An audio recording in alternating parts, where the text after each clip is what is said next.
Laika! Are you stark raving mad? It was Laika. I am sure of it. That spirited little dog saved me. Laika saved you in her little space machine. I believe the correct term is capsule, General. Don't push your luck any further, Ivan Ivanovich. I fear it might snap. Oh, my apologies, General. In my excitement to explain what I discovered on the far side of the Metagalacticus Interiors, I got carried away. And it happened like this.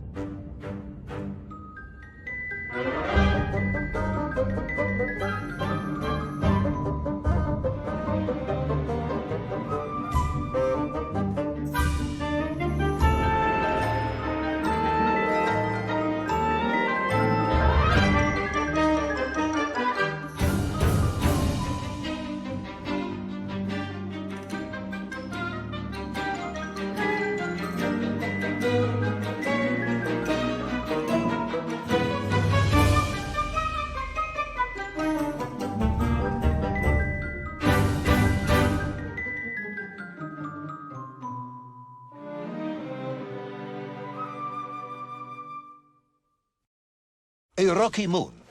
It's the center of the Earth. The source of all creation, General. A place where time flowed like rivers, and boulders of raw matter rained like comets upon the cratered rock. Another miraculous escape from death. Another happy accident. It was no accident, General. Laika took me there entirely deliberately. I'm sure of that. She continues to be a heroine and a savior and protector of our great nation.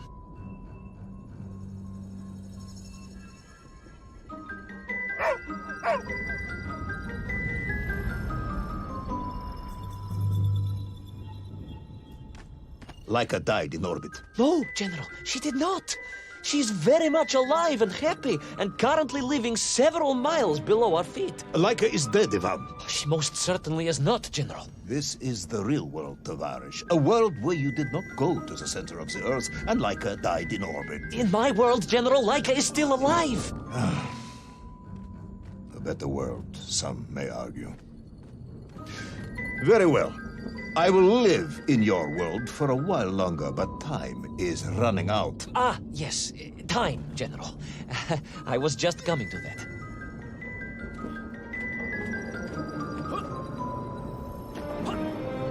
There in the distance it stood, enveloped in a mighty time storm. The world clock, General. The beating heart of all history. The axis mundi, the pillar of the world. Not enough to conquer Russia by drilling back to the surface with his magical mind-controlling atomic radio set, then. No, General. You see, what if he could fuse little Orpheus directly with the world clock? Then his message would radiate with every tick and every talk. He would not simply be the Tsar. He would be the Tsar of all time, the eternal tyrant. The literal incarnation of everything our glorious revolution stood to overthrow.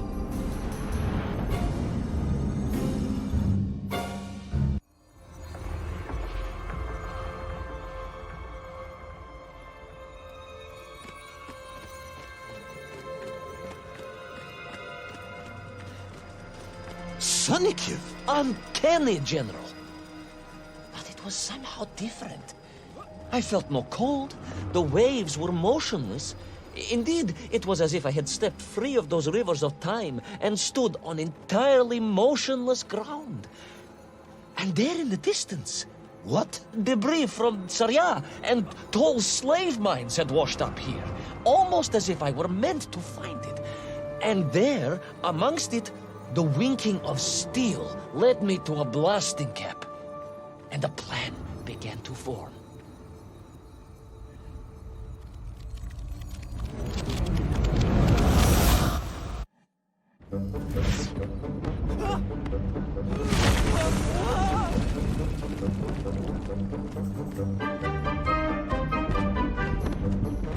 The terrain was ferocious. Explosive eruptions of fire and heat. Thunderous emissions and lethal gases. Much like your cousin Pavel, perhaps, as a result of consuming all of those stolen eggs. Aha! General, you have been listening after all!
Agartha again? But why? You are stalling, comrade. The clock is ticking. Tick-tock, tick-tock! Of course! In a flash of inspiration, I understood. It was all wrong, you see, General. That we can agree on. We should never have gone to the center, because without little Orpheus, Toll could not have become the tyrant he had. The rocket drill was his means to reach the world clock, but it was little Orpheus that enabled him. And the time itself, the world clock itself, was determined to make matters right. With a little help from you, of course. Merely a simple pawn in a game played upon...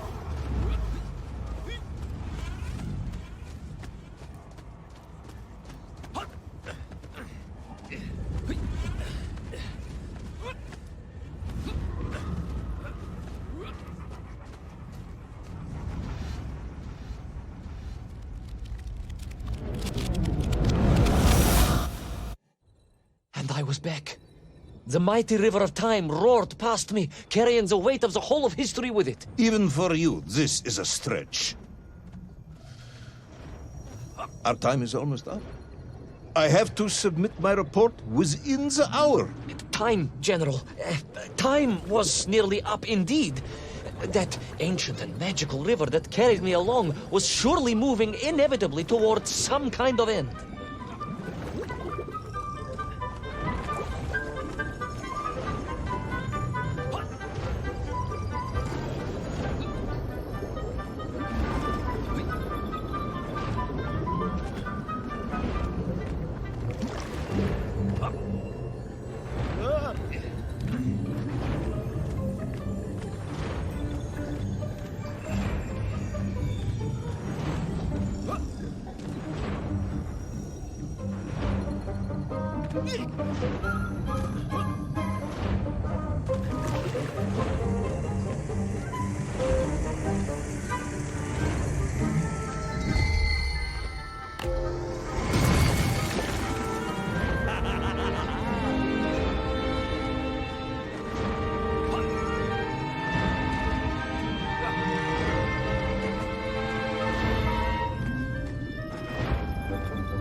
Enough. No more Privalov. No more stories. No more lost worlds and space dogs. I'm full of it. It is nearly midnight, and you have not given me the adequate explanation for the whereabouts of little Orpheus and the atomic bomb. But, General, I am about to tell you what happened when I finally caught up with the villain Toll. I do not care, Tavarish. I simply do not care. You have worn me down, and it is time to call a halt to this. I bear you no malice, comrade. In many ways, I admire you, but time is running out. Yes, General, yes. Time. Because it was time itself that suddenly appeared to be on my side.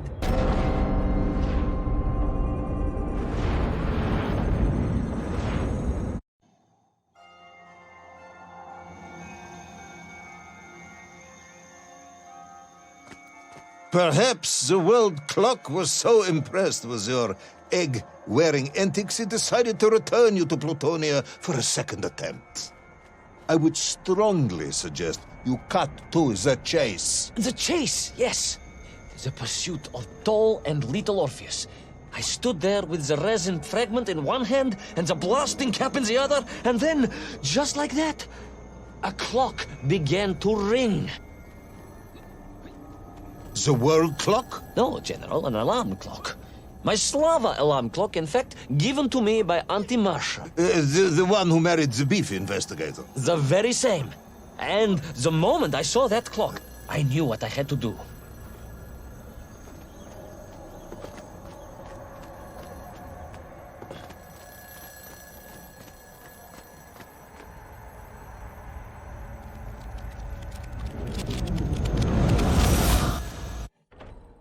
Yes, I'm waiting. A bomb, General. A bomb to destroy a bomb. So, you decided to build a bomb, eh?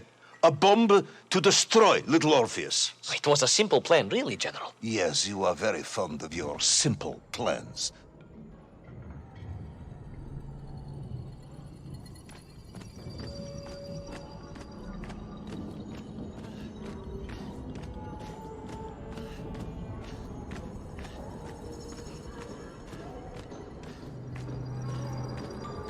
It was the last time I was to see those poor enslaved men on my journey.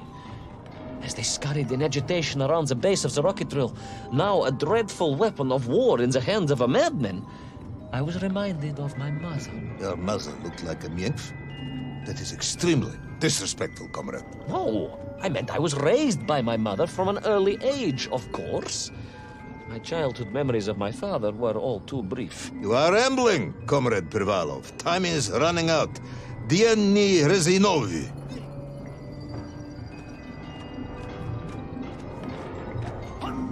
Time will run out for us all, General, will it not? And it ran out for my father on the shores of Volga. Your father fought at Stalingrad? He did, General. So did I. Well, so you see, General. Perhaps we are just the same, you and I. Perhaps we are all just Menkf in the end.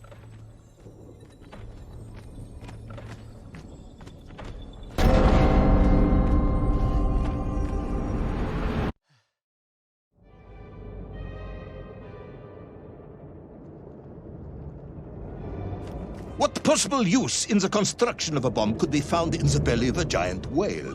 Were you perhaps planning on using a worm as a fuse? That would be ridiculous, General. I would hate to undermine your otherwise entirely plausible account. You forget, General. The belly of the beast was full of shipwrecks. And on one of them, I was bound to find what I was looking for. Fuse wire. Comrade, yes, you'd forgotten all about the fuse until I reminded you, hadn't you? General, your cynicism is unbecoming to a man of your rank and stature.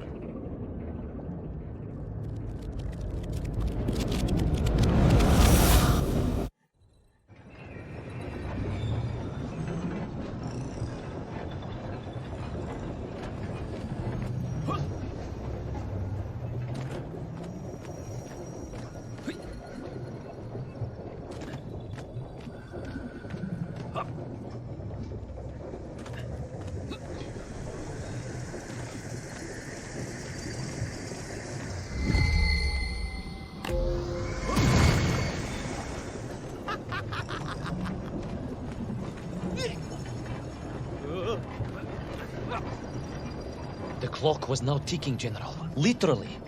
I was surrounded by time, immersed in it, floating along a river of it on a raft made of history,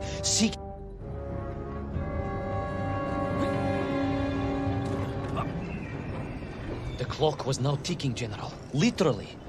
I was surrounded by time, immersed in it, floating along a river of it on a raft made of history, seeking the next moment of opportunity to hurtle backwards amongst those lost worlds. I am a patient man, Tavarish. I lost 3 toes in the winter outside Sharkovskaya in 42. A drunken dentist removed 2 frostbitten toes and 1 perfectly healthy one. You may therefore consider me a man blessed with an uncommon level of endurance for discomfort. I hate visiting the dentist. My uncle Vanya was a dentist, and he was a deeply strange man, notwithstanding the love he felt for his pigs. Is what?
And so to the ocean floor, and that strange submerged city, and those poor lost vessels. To find a shell case to hold all of my scavenged ingredients, the last piece I needed to construct my bomb. Ah, yes, I have been waiting for this. General? Time, Ivan Ivanovich. Whilst you have rambled on and on about it, I have simply bided mine. I am a patient man, as I have said. Yes, I don't feel I paid enough attention to the story about your toes. Do you have specially made shoes? Enough!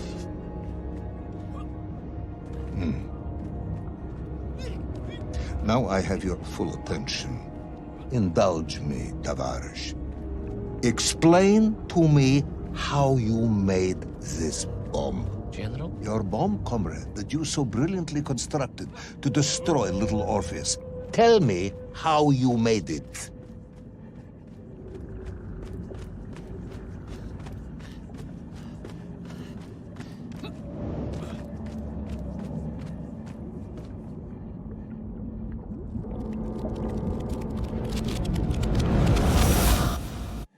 Well, In detail. The type of detail that should present no problem to a man who is actually capable of building a bomb, which I suspect would be an entirely different man to one who cheated on his entrance exams for the cosmonaut program.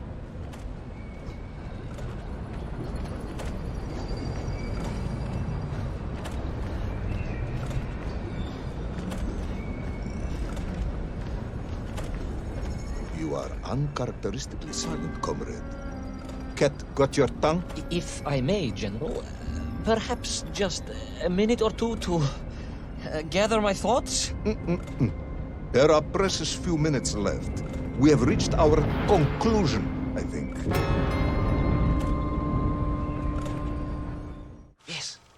Yes, we have, General. I gazed up at the world clock and knew I had arrived at my destination. Whatever lay inside would see my journey end one way or another. But I had no idea of the marvels that awaited me. And The bomb, Ivan Ivanovich!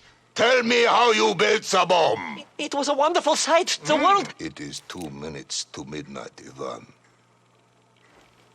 It is time to end this story.